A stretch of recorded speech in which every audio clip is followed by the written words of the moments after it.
What's going on, guys? Welcome to the channel. Today, we're going to be talking about a variety of topics. Lerone Murphy versus Mozart Evloev. Plus, I want to touch on the Netflix MMA card because that has been finalized and the whole card is complete. So I want to talk about that, as well as the UFC this week in UFC Seattle, Adesanya versus Pyfer. So make sure to like this video, subscribe to the channel, and we're about to get underway with the topics right now. Okay, so we're going to start off with Lerone Murphy versus Mozart Evloev.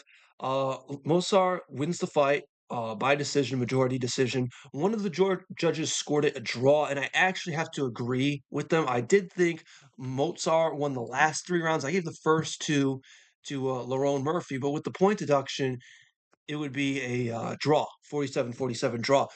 I mean, it is what it is. I'm not going to complain too much about it. Mozart definitely won the majority of rounds, and I do think that point deduction was a bit premature. I mean, yes, it was a groin strike, and it's an illegal blow, but it was the second one of the fight, and he had no warning previously, and it is what it is. Mozart was the winner. He won the majority of the fight, and he won rounds 4 and 5 clearer than any of the other rounds. So all the other rounds were like razor close. So it is what it is. I'm not really going to complain too much. And his next opponent will be Alexander Volkanovski. Although I think I'm picking Volk to win that fight. Mo- um, Alexander Volkanovski is a whole different beast. He was getting up from being taken down by Makhachev. You gotta remember that. He's fought Dagestanis before. He's got a longer reach. He's a more skilled striker. It's a whole different ball game when we're talking about Alex Volkanovski versus Mozart. Now, I think Volkanovski will be able to beat him. That's just my opinion on that future matchup. Next thing I want to touch on is the most valuable promotions Netflix MMA card. We got Ronda Rousey versus Gina Carano.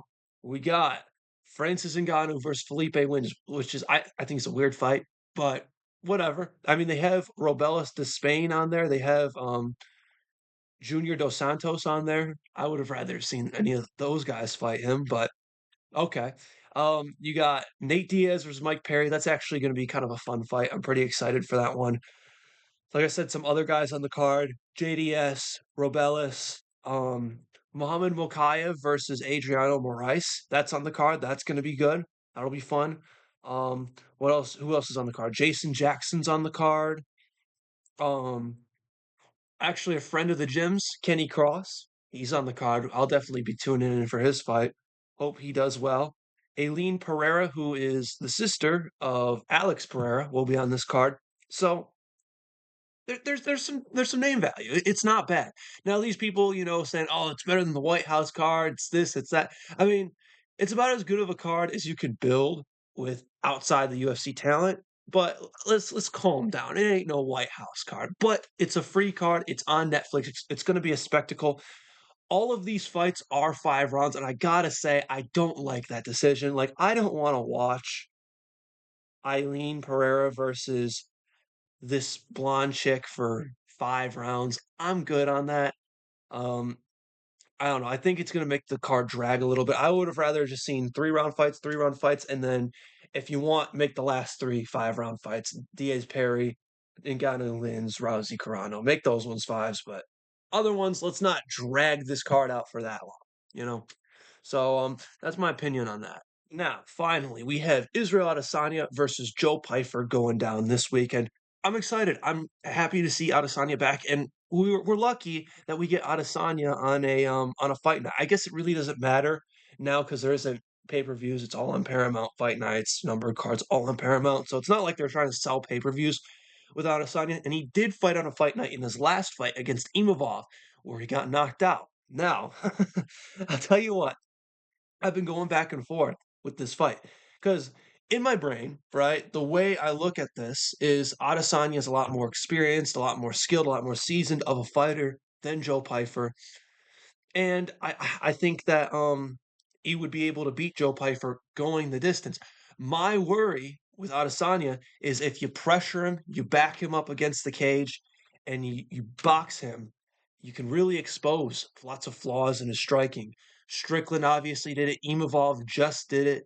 Um, Adesanya isn't the great boxer. He needs his kicks to set up a lot of his punches. But if you're a guy like Joe Pyfer, I don't think you're giving him that room. I think you're getting in his face, walking him down, and I think Joe Pyfer is going to land a bomb on Adesanya. I'm going to be honest. I think it's going to be one of those fights where Izzy's looking good, Izzy's coasting, but Pyfer's a maniac, man. He's going to get in his face. He's going to throw hard shots. I could see him. He matches up with Izzy well, too. If you're talking about his the tail of the tape, the statistics, his height, his reach, he's almost Izzy's size. I think he's like 6'3", 6'4". So Pyfer is a big guy, and I think he hits a lot harder. So I think he's gonna win. I'm gonna be honest. I think it's gonna be one of these fights similar to the Imavov fight where, oh wow, Adesanya looks good early, and then boom, and he goes down, and that will be sad. I will say that, especially for the Israel Adesanya fanboys who are out there. And I don't even have a problem with Izzy. Izzy's cool. You know, Izzy was a great champion. He defended his belt plenty of times. You got to respect that. But I don't know. I just feel like the middleweight division's evolving, and I will be proven wrong. But I think Adesanya is a better fighter. I just think Joe Pyfer has the kryptonite to Adesanya's style. So that's my prediction for this fight. Some other notable names on the card. Alexa Grasso versus Macy Barber in the co-main event. I know you all were waiting for that one, right? Macy Barber. I'll tell you what, I actually want Macy Barber to win this fight. She's more attractive. She has had a couple of fun female fights before. I kind of like Macy Barber. In terms of WMMA female fighters, I like Macy Barber, so I hope she wins. Let's see, Michael Chiesa versus Nico Price. I mean, toss a coin for that one. Um, what else? Who else we got? Mansoor Abdul Malik is on the card. Terrence McKinney's on the card fighting Kyle Nelson. McKinney will probably win that one. Regardless, you know it's going to be a round one finish for McKinney or a round one finish for Nelson. So pick your poison, right? That's how McKinney fights seem to go. Ignacio Balmondez is on the card. Chase Hooper's on the card. Marcin Tybura's on the card. Oh, this is a good fight. Ricky Simone versus Adrian Yanez. I'm excited for that one. Why is it the second fight of the night, though? That's actually a pretty solid bantamweight scrap in the unranked bantamweight division. So I don't know why it's so low on the card, but I'll tune in for that one. I'm excited for that one. But yeah, guys, thank you for watching this video. Make sure to drop a like and subscribe to my YouTube channel, and I will see you guys in the next video. Peace.